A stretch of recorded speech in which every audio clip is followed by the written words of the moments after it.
What is up, everybody? It's Dr. Vibe, host and producer of the award-winning Dr. Vibe Show, the home of Epic Conversations. I'm the host of Epic Conversations, 2020 and 2018 award-winning recipient from the Canadian Ethnic Media Association, 2020 for Best Podcast News Broadcast, and 2018 for the Innovation Award.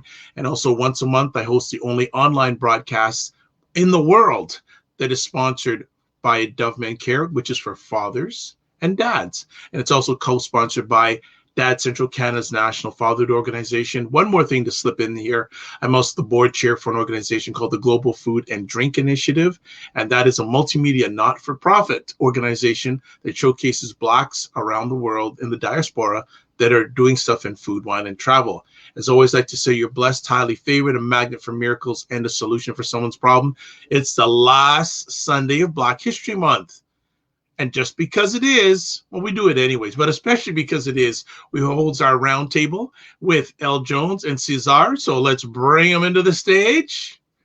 There's El. Oh, hello. There's Cesar. What is up? What's going on, family? These are all the end of Black History Month looks. Just exhausted. Oh, gosh. And El, how was your Black History Month? Busy. I mean, really, really busy. Which is always good, you know, like you'd rather be doing stuff than not. But yeah, it's been quite intense. I'm trying to think of his highlights. I mean, it's always a highlight when young people are really out here doing their thing. So I have actually a young mentee who I'm going to brag up, Damine Awogia. And so this Black History Month, her poem was actually featured on CBC. She's an amazing young poet that like really talks about our history and empowering Black girls and women, and like is 13 years old and is really out here doing her thing. And she really got to come into her own this Black History Month. So, you know, as like a auntie, you know, I'm just proud to see that. So those are the highlights of Black History Month when I think our youth are out here. But other than that, it's like the grind, like just busy. So. Yeah, well, you know, we'll get to, in the latter part of our conversation, we'll get to Black History Month. But Cesar, how has Black History Month 2021 been for you? Brother Vibe, Sister L, BIA Media, Black people worldwide, always a pleasure to be with you. Let me make sure you see the beautiful painting behind me, properly centered. Here we are. Black History Month has been very busy. And before I talk about how busy it has been, I want to thank all the people who have supported me, all the opportunities, all the, you know, the support, direct, indirect, and people really seeking more and more knowledge, but also insight, awareness of situations. And, you know, since last year, anything related to Blackness has taken on a new scope. Let us hope it's not temporary, notably to the COVID situation and, you know, all the issues that we're talking about. But it's been an amazing Black History Month as we are reaching out, we, me, you, Sister L, everybody involved in terms of standing up for our people and, of course, all the issues that relate to our people. So, yes. Wonderful. Usually we are joined with our end of month conversations by Warren Clark, but Warren Clark needs a break. He has been going like, there's an old song by Jackson Brown called Running on Empty. So we're giving him a break this month because he's been going. So we like to say thanks to El and Cesar for being here because it's been busy for them too. But we're going to start off with and by the way, the noise is on my end, and it's actually my partner cooking. But he has his earphones in, so he can't hear me telling him that he's loud. Sorry, Cesar. I thought it was coming from you. So please don't sweat the technique. All right? That's all good. It's all good. Too. So good Black man in the house here. So we don't want to critique him. He's making food. Hey. Maybe we can feature him in the Global Food and Drink Initiative. I'm telling you, all right? He has a farm in Jamaica, and they are actually creating like cooperative farming in Jamaica that will connect to farming here and being able to bring people products from Jamaica, and it's all done inland. So yeah, it's actually we'll have to talk offline on that. That's good stuff. We're not going to talk about Black History Month first, but we're going to talk about the whole. There's been a lot of stuff going on politically in Canada, like there always is, but a lot of stuff involving Black Canadians and politics. We are not going to be specific, but we're going to have some just comments on stuff because, like, Elle and Cesar are more plugged in than I am because I can't take it anymore. Because like I hear stuff and I'm shaking my head. So who wants to kick off the conversation? I'll certainly come in and supplant, but I don't know where to start. So who's gonna kick it off? Well, I'll start with this sentence and Cesar can fill it out. But one of the things I know that a lot of people in the community were shaking their heads over was obviously these funding letters that went out to organizations saying that people weren't Black enough. So I assume we're starting there as one of the head shakers, but perhaps Cesar, you might be better placed to give us a bit more of a background on that whole saga. Okay. Yeah, well, certainly that, and there's a part 2 of that happened, but Cesar covered it a little bit last month. But Cesar, do you want to fill in? Then I'm going to give as much as I know about the part 2 that just happened last week. I don't want to add too much, first of all, because it's so ridiculous, and it's, to me, it's a reminder of the place that, as Black people, despite all the talks about systemic racism, and of course, it depends, because if you are in Quebec, there's still the denial going on.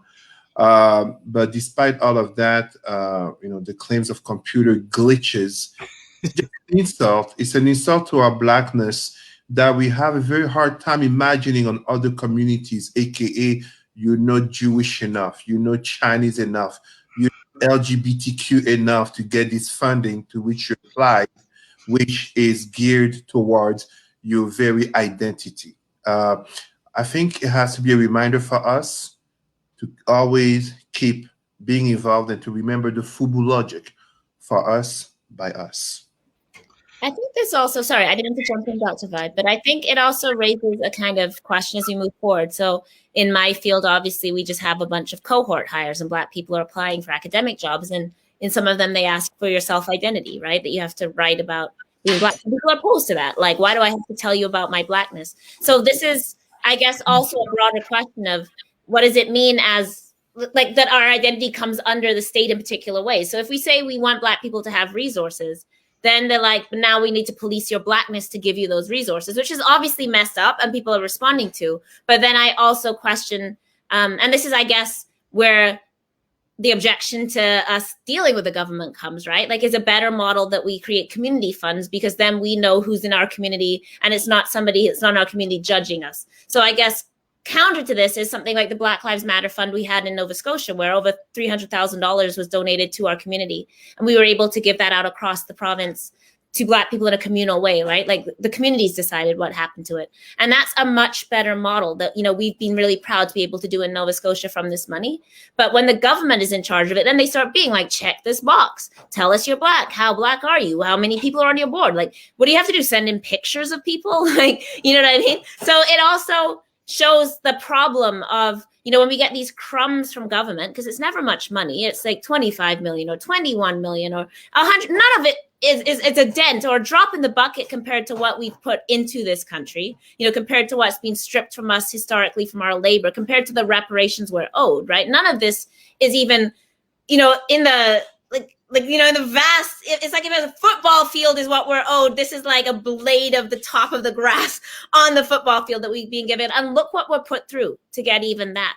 So to me, it really shows something about, the government's never, like, beyond judging our identity, it's like they can never give us the resources we want, and they never will, that we are owed, because they never believe we're owed it.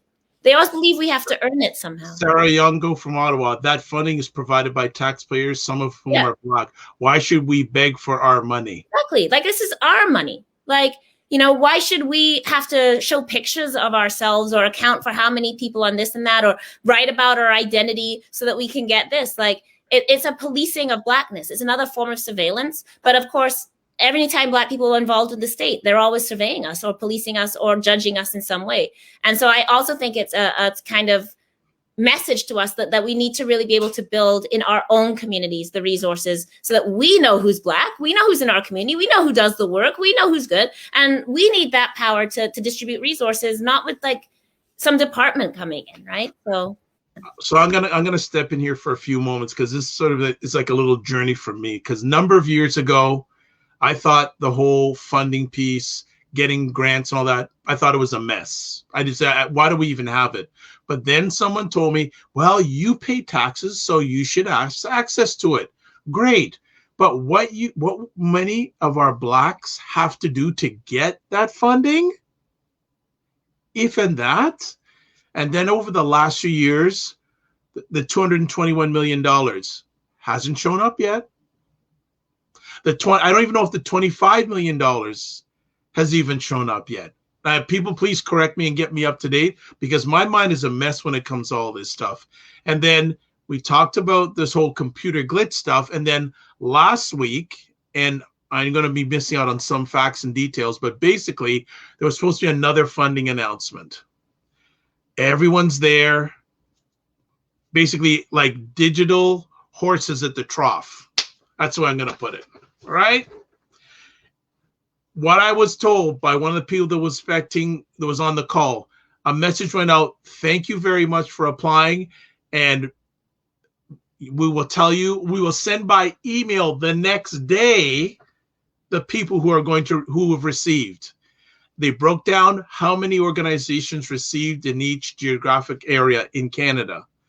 So I'm going to say, I don't think more than 20% from what I've been told of the applicants is going to get money. The thing that really blew my mind from the person who told me this, who did apply, is in L's area, Atlantic Canada, only 4 Black organizations qualified. I'm going, 4? I said, and from what I heard, the Twitter sphere was blown up after this happened. And I don't know anyone who's received yet. I do not know anyone who's received yet. I would like to say that the funding system is an absolute mess. And you see how it pits us against each other as well, because then everyone's like, who got the money? Why did you get the money? Why didn't I get the money? And then they're fighting with each other as though white people don't get 99.99999% of all resources and money. But now we have to compete over 0.0000001% against each other and be mad at each other because how come you got and what's your application, right? So it's this idea of this scarcity that Black people are supposed to then compete against other Black people, and then like white people are off doing their own thing, right? So it causes friction amongst us too, because then like, who got money? Why did you get money and I didn't get money? How come, like I didn't even know to apply? Like, how are you judging this? Who set this criteria? Like it destroys our communities. It's been going on for generations in our communities. It's very violent how our communities end up relating to each other. I want to go ahead, Cesar. Just to add to what Sister L is saying, the very danger of the nature of the system, a system built on white supremacy, a capitalist system, which, of course, capitalism is born from mercantilism, aka the slave trade of Blacks by Western Christians. It basically makes very truthful the very illogical reality of crabs in the barrel, where crabs, aka Blacks, should not even be in the barrel at first. Now, at the same time, in saying that, we must always address our very sense of community, our organizing, our sense of unity, our sense of coming together as Blacks to stand up all together instead of fighting in terms of getting closer proximity to whiteness and as such to have crumbs.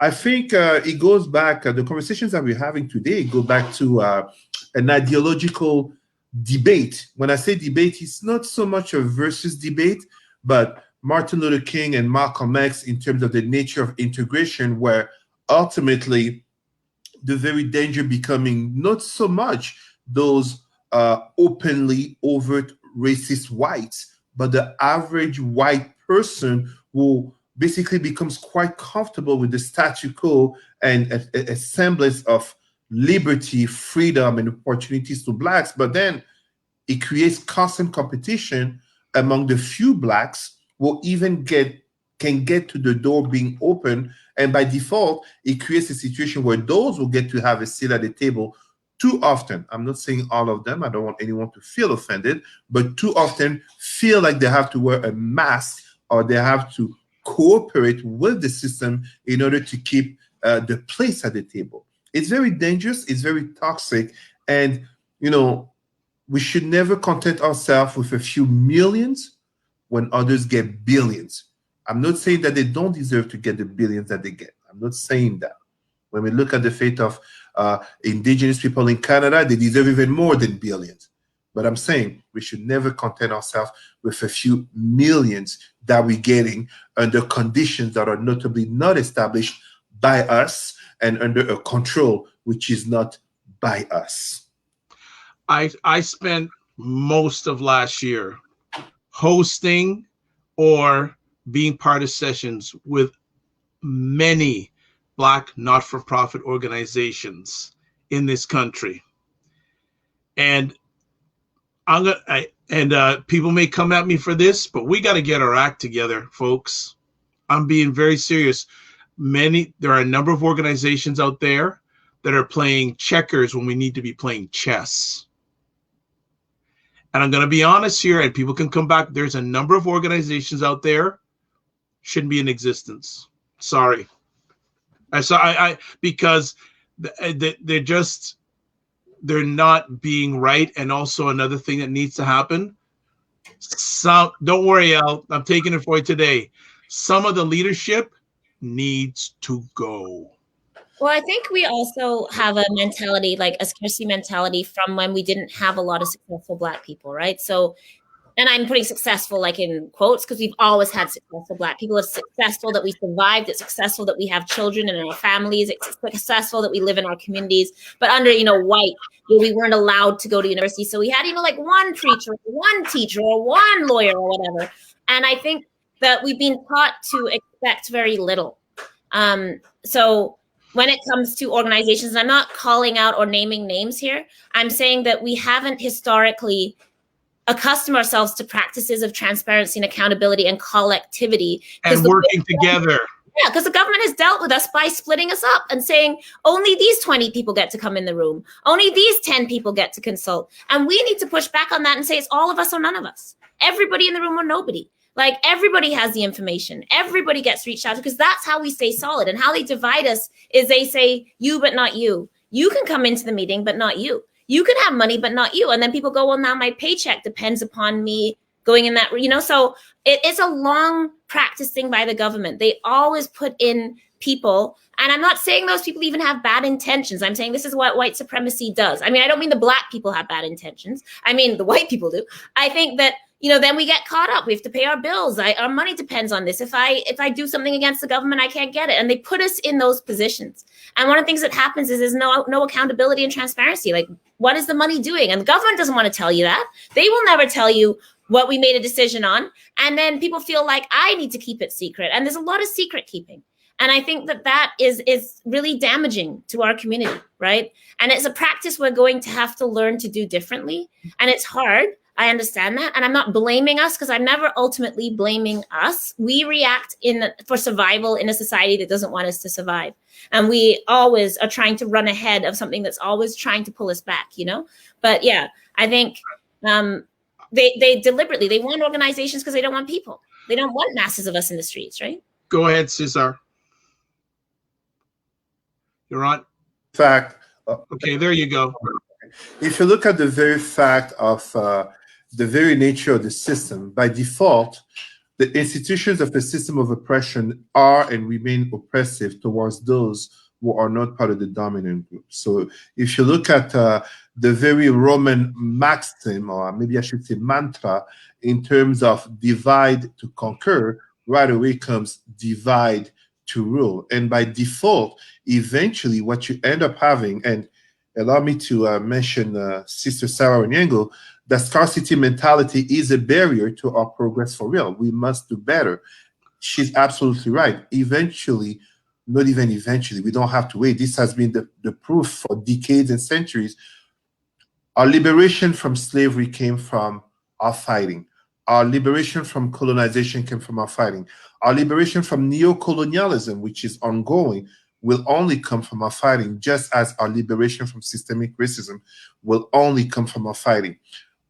All the talks of allyship, white allies, and which government comes in power, that's extremely relative. Anything that can help is great.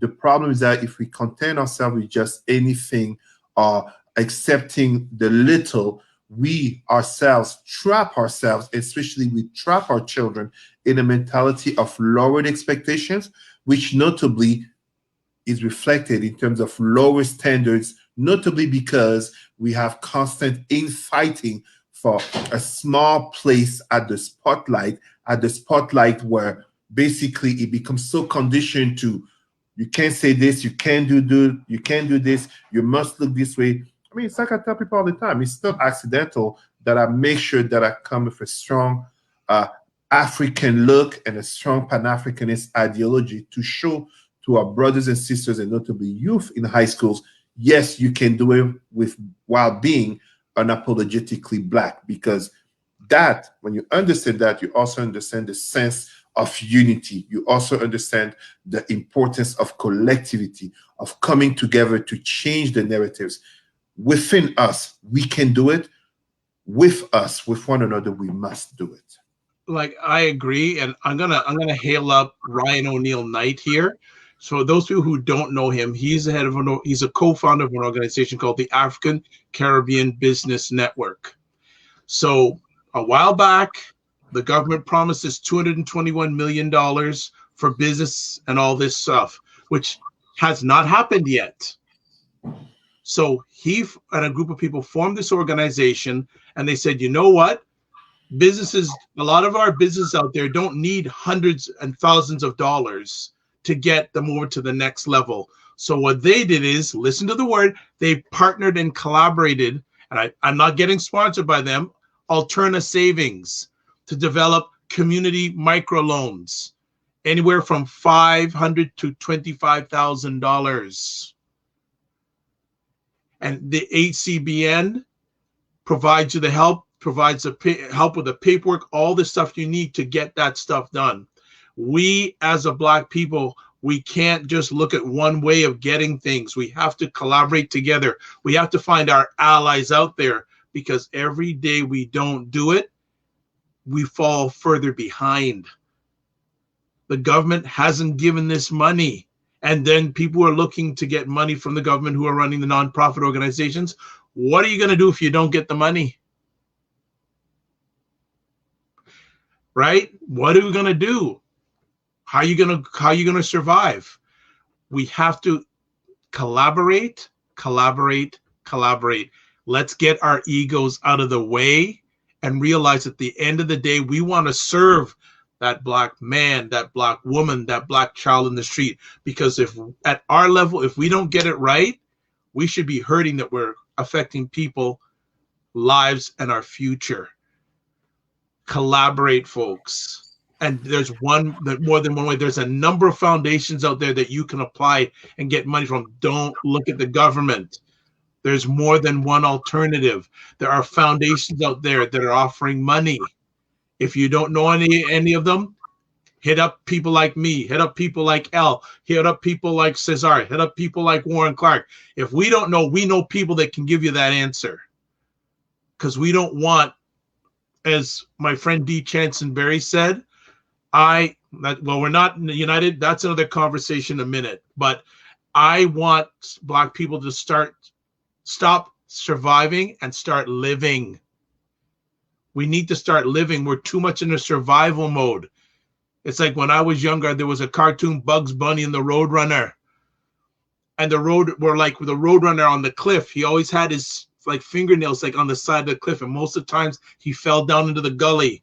We can't do that. We got to collaborate, get ourselves up, and get into the race. I'm complete. Okay, so it's Black History Month, and this book is sitting on my table. I've been recommending this book to everybody for years. Rocky Jones is like, this is backwards, so it's hard. No, that's right there. That's right there. It's good. Rocky Jones Revolutionary, Fernwood Press. And I mean, one of the things he talks about in this book, this is the great Rocky Jones from Nova Scotia. One of the reasons why I love this book is Rocky's talking about these issues in this book that have been going on. He's talking about the 70s, the 80s. Hold on. It's been going on for longer than that. So when Rocky's organizing in the 60s, and then they formed Black United Front, and immediately the government started infiltrating Black United Front and dividing people up and giving some people money and calling some people to table. It's all Sarah just dropped the knowledge bomb. I don't know if you guys know that about this. Yes, with the election coming up, there's no guarantee that money will be paid out. I actually asked this. The one time I was invited to like some kind of federal government meeting, the first thing I said to them was, "But what if you lose the election? Are we still going to get this money?" And the room got like real quiet. You should have recorded that. like it got real quiet. It's not just.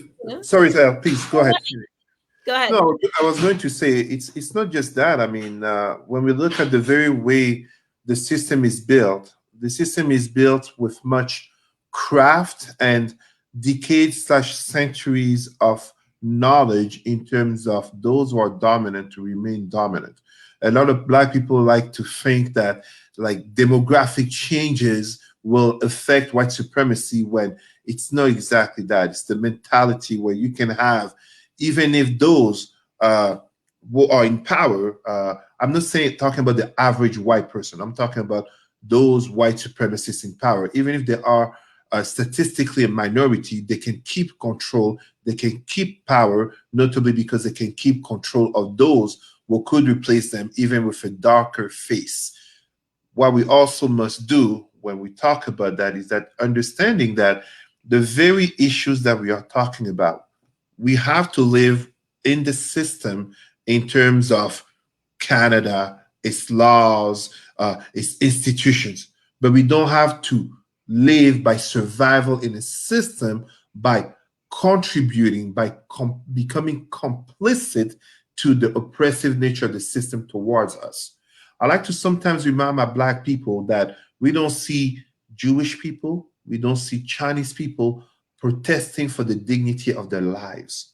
That should be very much telling us of something, and that something, allow me to bring some of the words of our brother Malcolm X in talking about the Black men and women in the Americas will never be respected as long as Africa is not respected, and Africa will never be respected as long as Black people worldwide are not respected.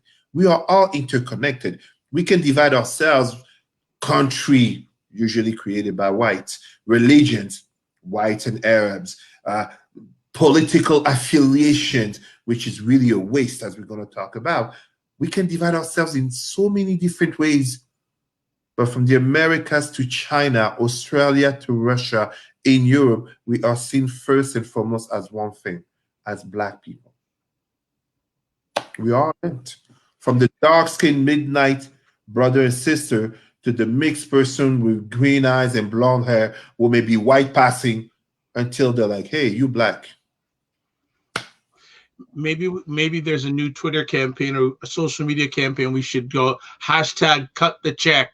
Cut the check. And then, so people in Canada, if you didn't know, yes, an election is coming. I have known for the last few weeks. So my question is, what are you going to do with this election?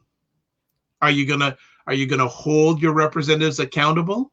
And let's talk about how last election, despite certain promises, I mean, who do we even, like, beyond even bigger political issues, who do we have in cabinet?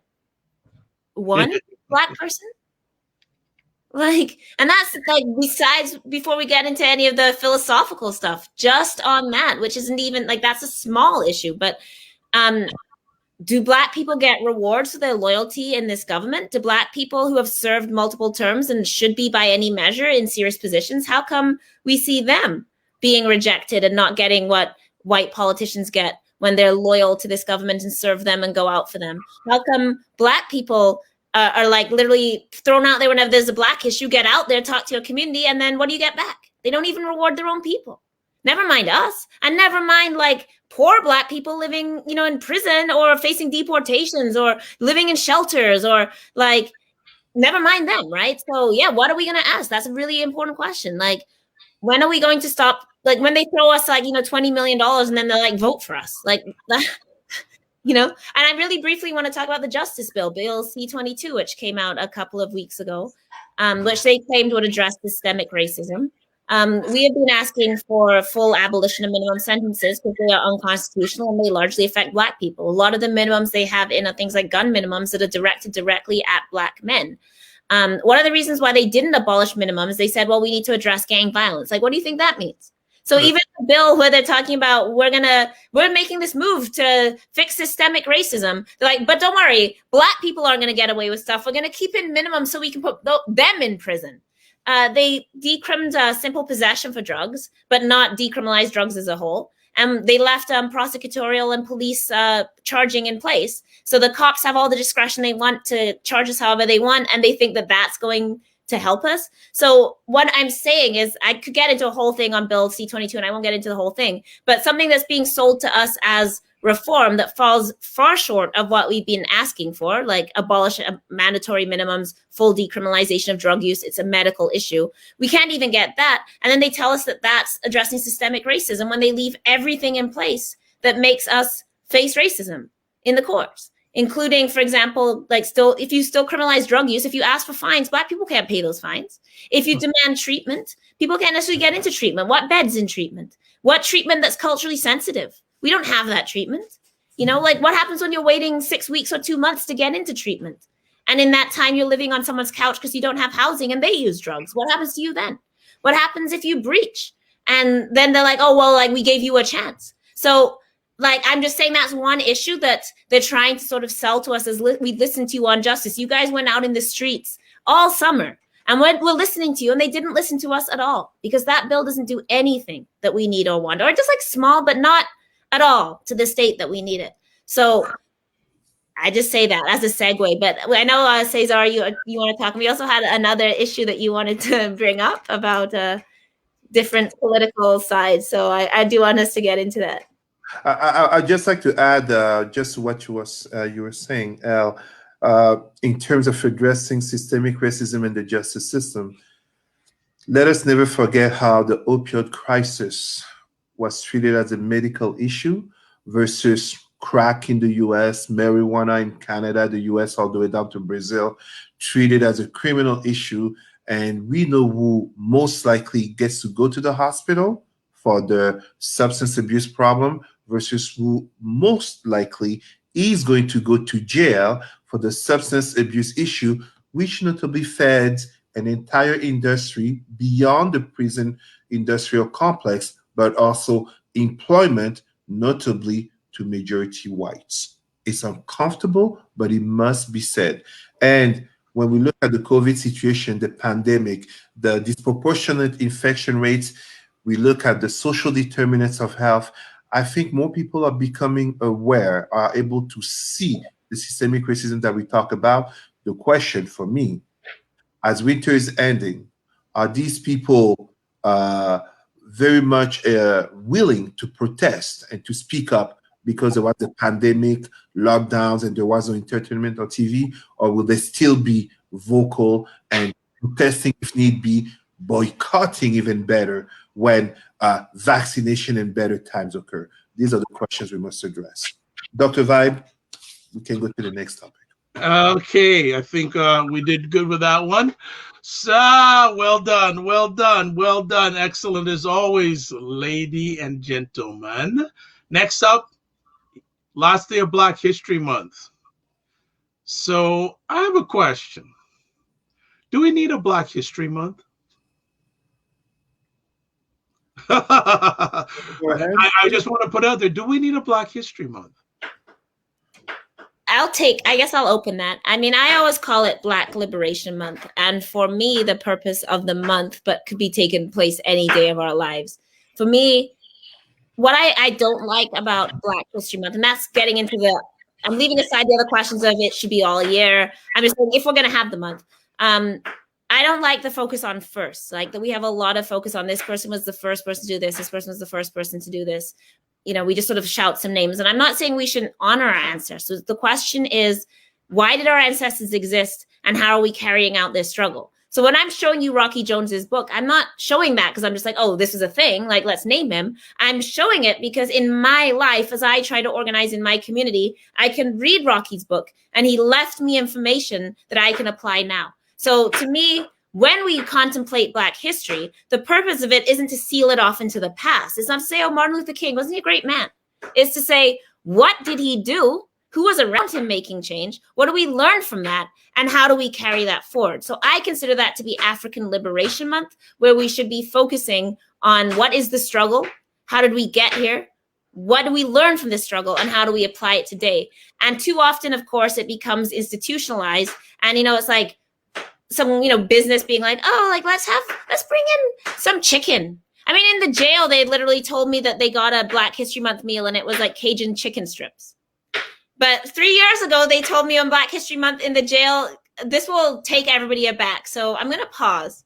3 years ago, for Black History Month in a provincial jail in Nova Scotia, home of the historical African Nova Scotian communities, they screened Planet of the Apes. Can I leave? For Black History Month. So, I mean, when it gets reduced to eat some chicken for Black History Month, or like some weird, like that, not only doesn't help our people, I would suggest dishonors a lot of what our struggle is. So I'm fine with, if we keep this month focused on liberation, on an opportunity for us as a community to get together, to organize, to be in the same space, to see each other, and to organize further, it has value. If it's just now, your white corporation putting up a picture of like Madam C.J. Walker and being like, yay, Black history, while they, like, what are we doing? So that's my take. Cesar?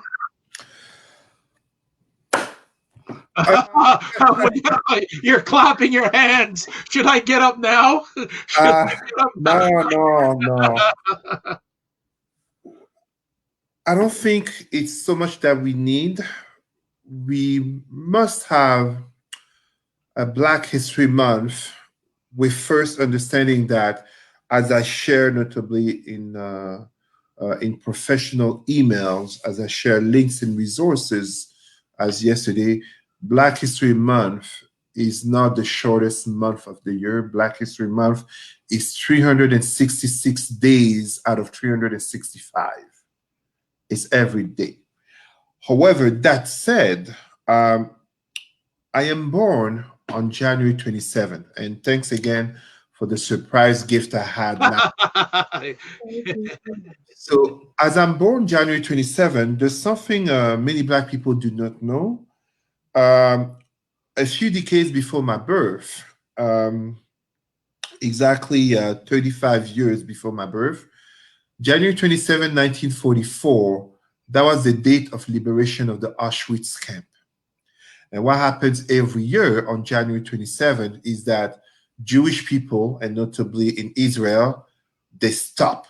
They stop everything they do. The cars stop on the roads. They stop at a specific time, January 27th, for, I don't remember if it's 1 minute, but for a moment of reflection regarding the identity, the struggle, the liberation.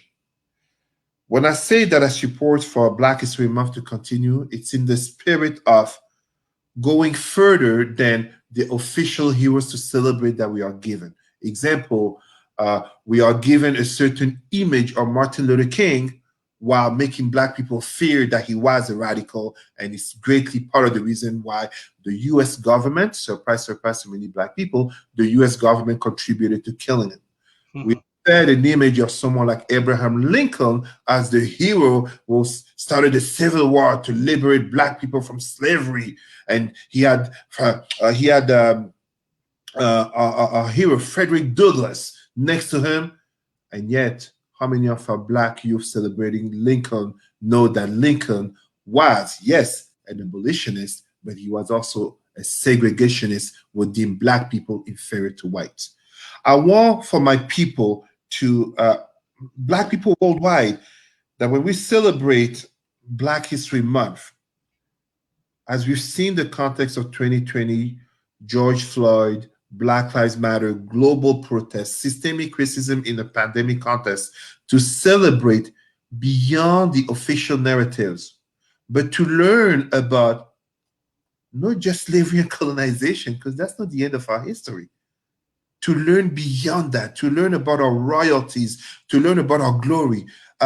Earlier this week, a Dutch photographer released a photo of basically what Pharaoh Amenhotep IV, aka Akhenaten, and Pharaoh Queen Neferuiten, aka Nefertiti, look like. Mm-hmm. They were Black. They are Black. It's important that we come to understand this, because one of the things that happen is, and allow me to just show quickly, two books that I travel with. So in my work bag, I have 5 books that I always travel with. We must educate ourselves. I'm saying we must not wait for the system to educate us.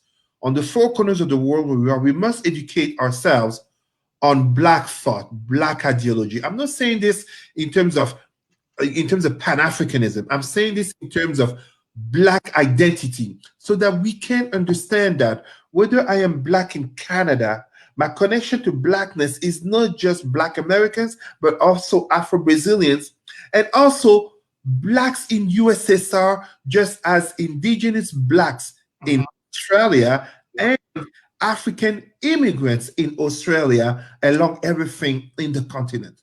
We must have a sense of connection that goes beyond dividing ourselves into Abrahamic religions, Judaism, Christianity, and Islam, but recognizing that the very Blackness that we are part of is linked to the faith of Black Hindus, who 4,000 years ago have been depossessed. And today, in the times that we live today, there is a campaign, Dark is Divine, in India, to bring the truth to Black Indians who have been so brainwashed, far too many of them, to think that Black is an insult, even if they will be darker than any of us on the screen. We must, as I was giving a conference, I believe on Tuesday, to University of Ottawa on racism and its truth, we must be able to recognize that it's great to know about Plato, it's great to know about Aristotle and Socrates, it's great to know about the thinkers and the history of the others. But how many of us know about not just ancient Egypt, but also some of the wisdom of our ancestors, such as Ptahhotep, Right. 4,000 years ago, the 26th century before our common era, some of the words of wisdom written in Medu-Neter, the hieroglyphs, in terms of the sense of pride that we can get, in the same sense as you speak to those in Chinese leadership, they speak to you with the logic of Confucianism, with the logic of Taoism, just as those who are Japanese, they speak to you with Bushido and the very logic of their culture, just as etc., etc., etc. We have to be able to come to that when we truly want to speak about valuing Black History Month, but truly, as Elle was saying, as Sarah was writing, Black liberation, 365 days, because we are so colonized. We are so mentally enslaved. I mean, as I give an example in my conferences, no matter how intelligent I can come off, no matter how I can raise my fist, no matter how I can dress like I'm Kunta Kinte before he became Toby, at the end of the day, a Black man named Cesar is something very abnormal, when we know very well we will never meet a white man named Kofi or Kunta Kinte. I really want to shout out Sarah's comments as well as the other comments. Yeah, we gotta put Sarah's on fire today. So first she said we need to look at the only as well as the first, and then put more energy into questioning why that person is the only in his or her given field. And then she also says non-Blacks need Black History Month. Blacks need Black Liberation 365 until Canada finally starts truly honoring the stated objectives of the UN decade. And then Angel says the issue is not the existence of this month, but what we are doing with it. It's the spirit we're caring about this month. So, Elle, yeah, I just also any of those comments, good comments there. Great comments, and I just wanted to briefly talk about a book I just read. So, Pearline Oliver, a book. Obviously, she's passed, so this is compiled from interviews, her own papers and stuff. Her book just came out. And I didn't know too much about her. My whole sort of life, people have told me in Nova Scotia, you would love Pearline. Like Pearline, you'd be all about Pearline.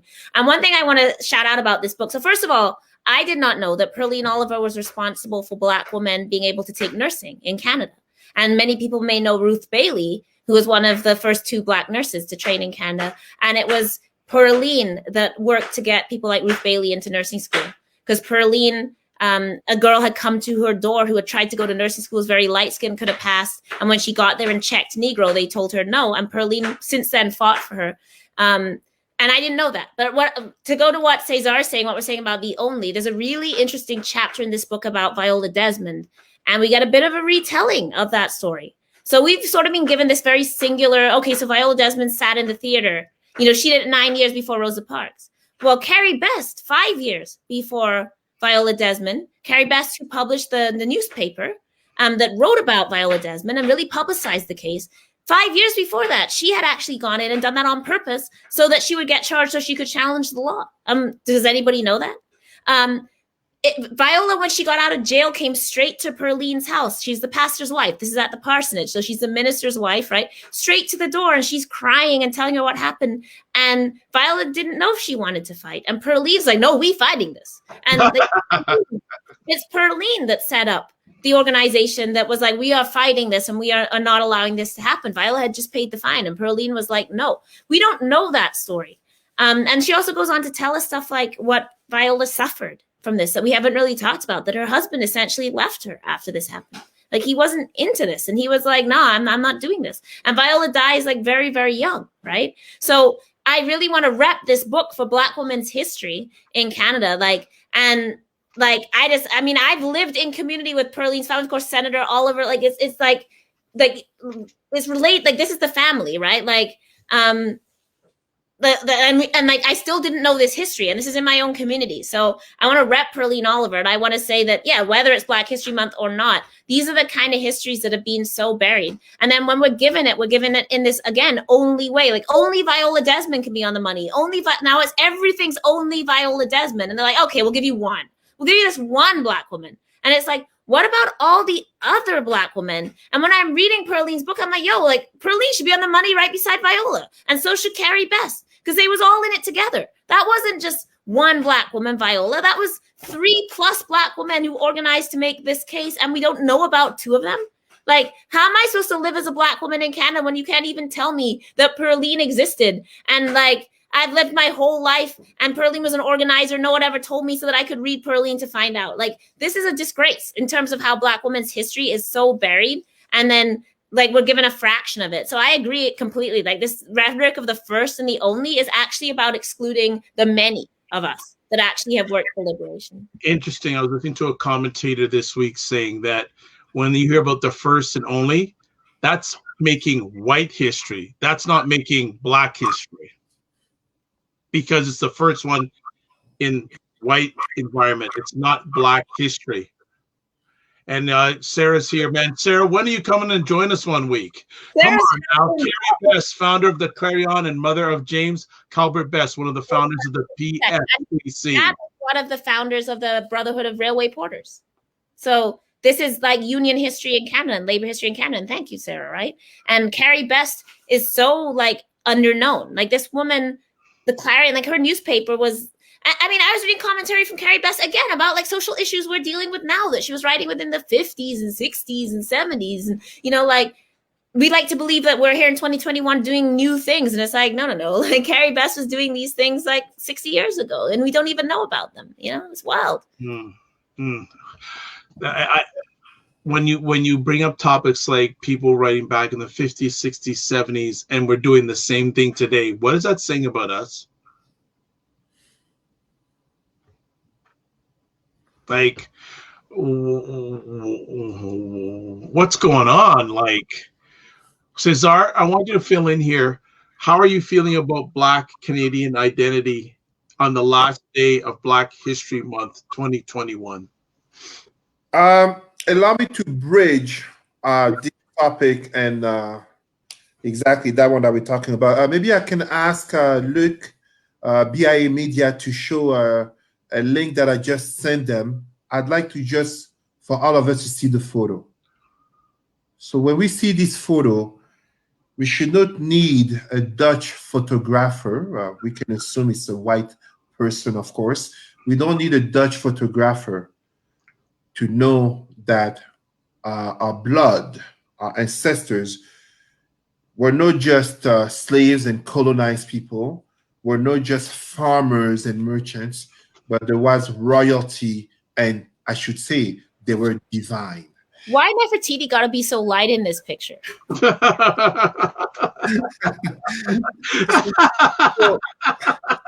so when I see the question of Black identity, it really comes to me from our youth to the adults. How are they seeing themselves first and foremost? Are they able to see themselves? And I'm not here talking about Black Panthers. It's not for everyone. Most people, the vast majority of people, just want to be able to live, be able to pursue their dreams. For those who want to get married, to have children, and to live happily, peacefully if possible. But how many of us, as we're talking about survival, see themselves being able to be Black, to be unapologetically Black, without, in the logic of Frantz Fanon, black skin, white mask, black skin, Arab mask, black skin, Indian, Chinese mask, etc., without needing to wear a mask just to survive. So when we talk about, on this last day, Dr. Vibe, as you asked, this last day of Black History Month, and looking at Black identity, how I see it, allow me to take, to go back to politics here. The way I see it is how too often we still deal in the 21st century, despite recognition of the Prime Minister, and it's very good that the Prime Minister Trudeau recognized systemic racism, but much, much has to be done. We still deal with a reality of constant insults to our Blackness. Allow me to give a quick example of what's going on in Quebec. In Quebec, in a matter of a few months, where the indigenous lady and mother, married mother of 7 children, Just Echaquan, died in a hospital after recording the racism she was a victim of. The Quebec Parliament rejected the report on her death, mainly because it called for recognition of systemic racism. This is the same Quebec where a few weeks ago, actually, I think it was 2-3 weeks ago, a brother, Mamadi Camara, arrested, mistreated, 6 days in jail, his reputation, etc., destroyed on false allegations. And yet, this is also the same Quebec. And I'm giving the Quebec example, absolutely not in trying to say Quebecers, white Quebecers are more racist than the rest of Canada, absolutely not. But it's a very telling. This is the same Quebec where you end up having a minister, basically a ministry to fight anti-racism, to fight racism by a white man whose only credential is that he has a mixed wife. It's ridiculous. And the first thing he did was recognize, give importance to an article by, very unfortunately, the first thing that new minister did was recognizing an article, giving value, tweeting an article by, very unfortunately, a sister being used to deny systemic racism and being proud of being Black in Quebec. Being Black is very much recognizing that our Blackness, is it still defined by us as being unapologetically Black, or is this being controlled by those in power? Allow me to give a last example, and then I pass the mic to Sister L. I think it was 2 days ago, I think it was Thursday, or 3 days ago, Thursday, as I listened to the Black History Month address of conservative leader Erin O'Toole.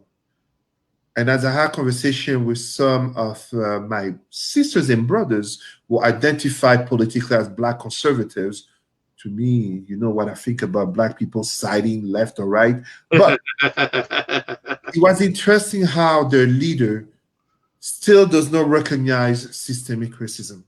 Oh, yes, he recognizes racism, but guess what? Donald Trump recognized racism exists.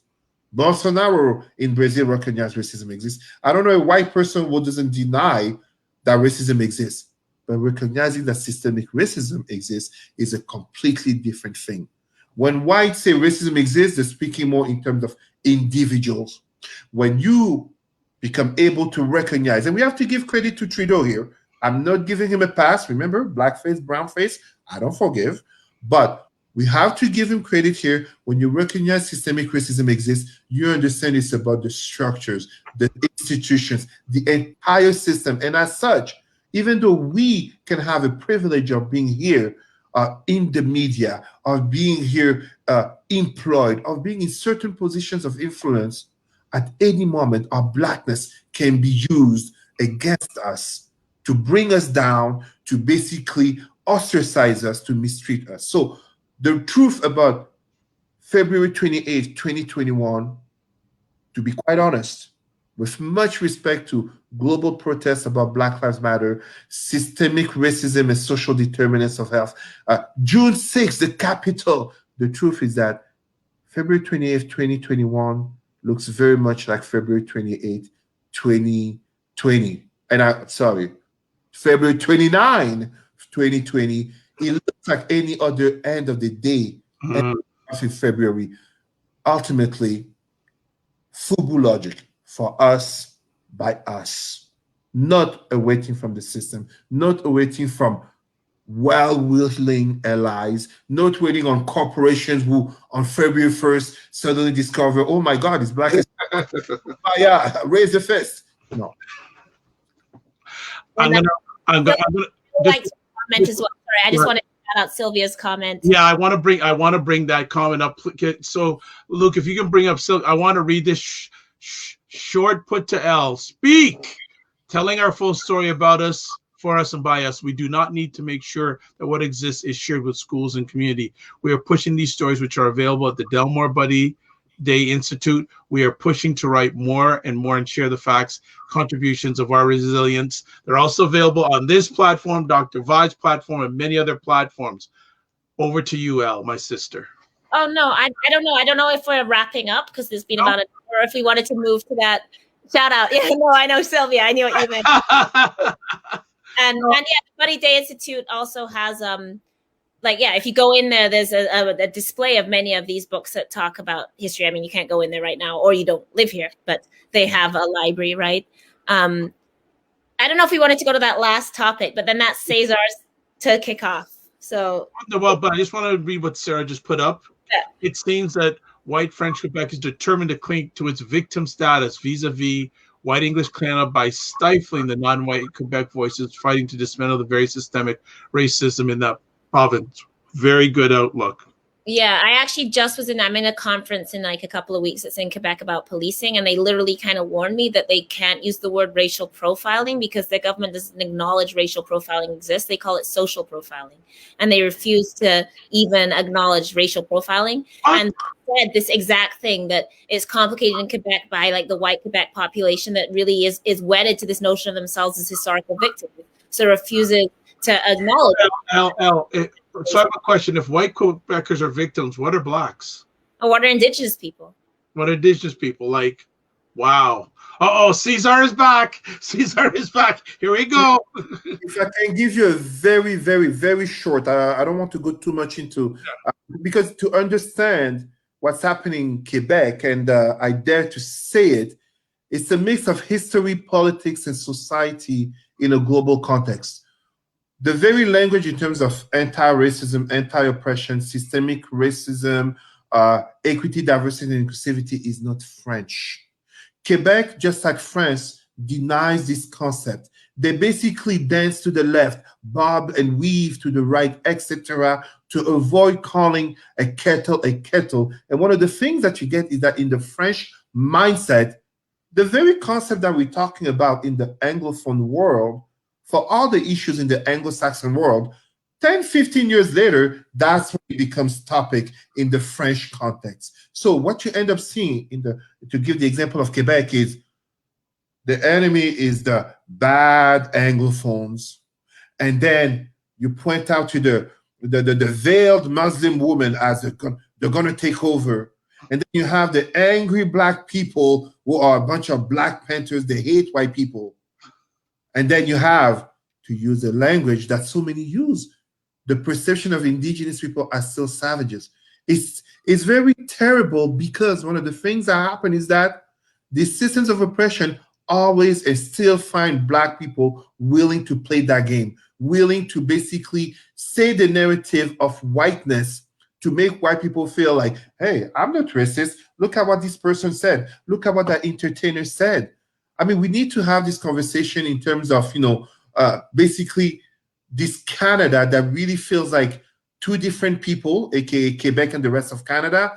But in Quebec, as in the rest of Canada, Black people, Indigenous people, we are very much at the bottom, in not only in terms of statistics, but even in terms of our voices, even in terms of our representation, and not just in politics, also in arts and all that. So that's why we have to really, in working with the institutions, always, as Pan-Africanism said, collectivity and solidarity, unity, and always Black identity and Black consciousness. It's the only way we can get around and we can survive to live.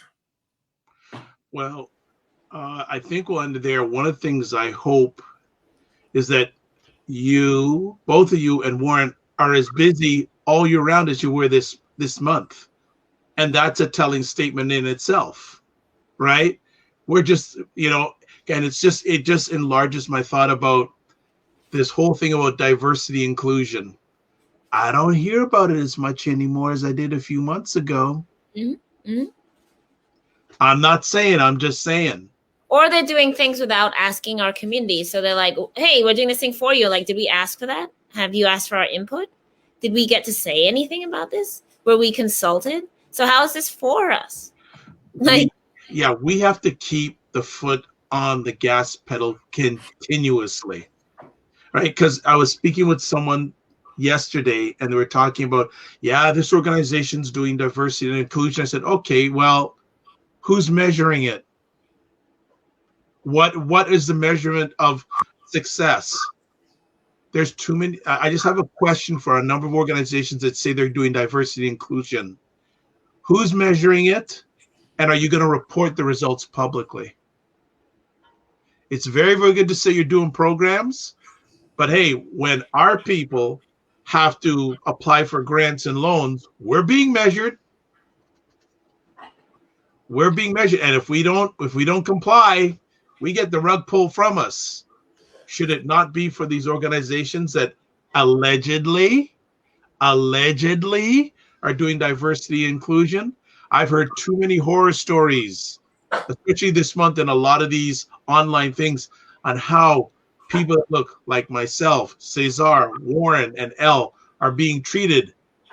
And I'm going, okay, what about diversity and inclusion? They say it's a pipe dream. Smoke and mirrors.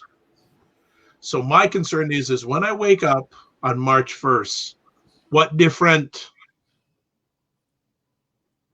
Anyone want to add before we close? No. Go ahead, Warren. But I thought I'm Warren. Sorry.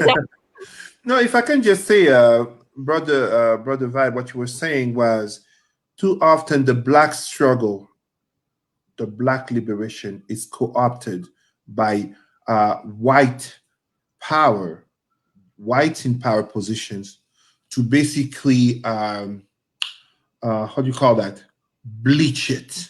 Yeah. Basically keep the language, but make sure that you put lighter skin to white face. If we take the historical example of affirmative action, how many people actually know that those who benefited the most of affirmative action are not Black people? White women.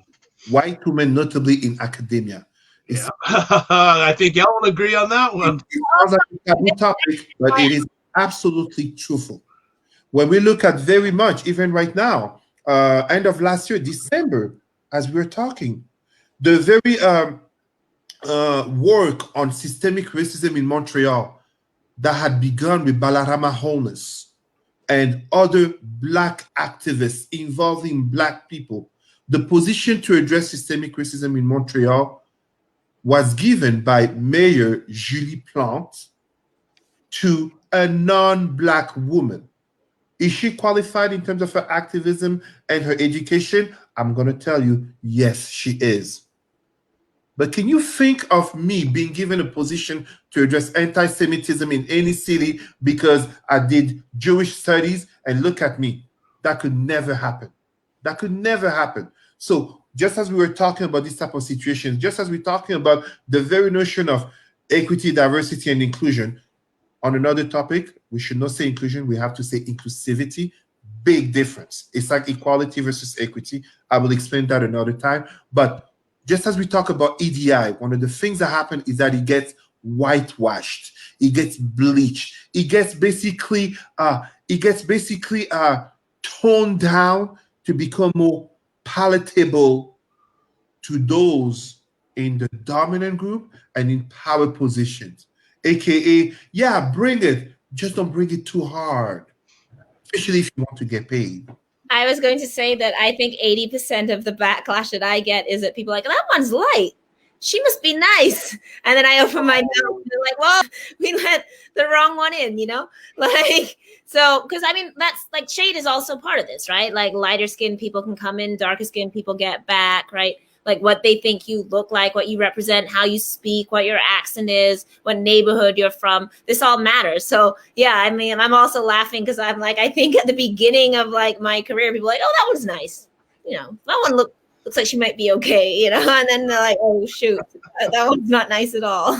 But again, this divide and rule, right? Which is also based on shade and appearance and positionality in the world. And are you from Africa? Or are you from here or from there? Right? Like, and it's all bogus, right? Like I'm just to be clear, I don't believe in like biracialism and like light versus, I don't believe in that, but I'm saying that like white people do, right? They created it. So their other sort of beloved way is to try and divide us up and say like, this one's educated, so they'll be nicer. This one's conservative, so they'll be nicer. This one, you know, isn't like the rest of them. This one grew in a white neighborhood. This one went to a white private school. They might be easier to deal with. So it's also our responsibility to like, you know, again, like be like, if you're getting me, you're getting all of us, you know? So just know that if you're asking me, don't be surprised when you get all of us, and like that I'm here to rep all of us, because yeah, I mean, and this is you know, I mean, to go back to Perline's book, you know, like this was a woman that was, you know, like a minister's wife, like the most respectable woman in the world. And she was hardcore, right? Like she's talking about going in and talking to the Chamber of Commerce and being like, yo, like, you know, let Black tourists come up to this province. And like, this is a fascinating part of her book, because she's like showing that people coming up from Boston that are Black, that are like coming to tourists as Nova Scotia, think it'll be less racist. And it's like more racist. They can't even stay in a hotel. And we forget that because we like to pretend that Canada was the promised land. But she's talking about through the 40s and 50s, where like it's segregated here and it's not segregated in Boston. So Black people are coming up here and being like, I'm going home because I like can't stay at a hotel. So I guess I'm leaving Nova Scotia. And then this Black woman, Perline, respectable, minister's wife, everything nice, is going in front of the Y and in front of the Chamber of Commerce and butting it down and being like, what's going on? And she, you know, that's just one example of the many hidden people who fought past what she could have had. She could have gone in and given nice speeches and been given cake, you know, and instead she's like, nah, I'm here for the Black women who can't be nurses. So yeah, again, I'm all about Perline Oliver, obviously, but I use that as an example of somebody that they thought was going to be for them and was never for them, was for us. Wonderful. Good close off to another epic conversation. It's called Black Canada Talking, held last Sunday of each month at 5 p.m. Eastern Time with L. Jones, Cesar, and Warren, who isn't here today because he needs a rest, but we're going to get him back next month. Elle, if people want to get in touch with you before you go for your culinary delight, what's the best way for them to touch base with you? You can always email me, al.jones@msvu.ca. I do have Facebook, but it's always full up.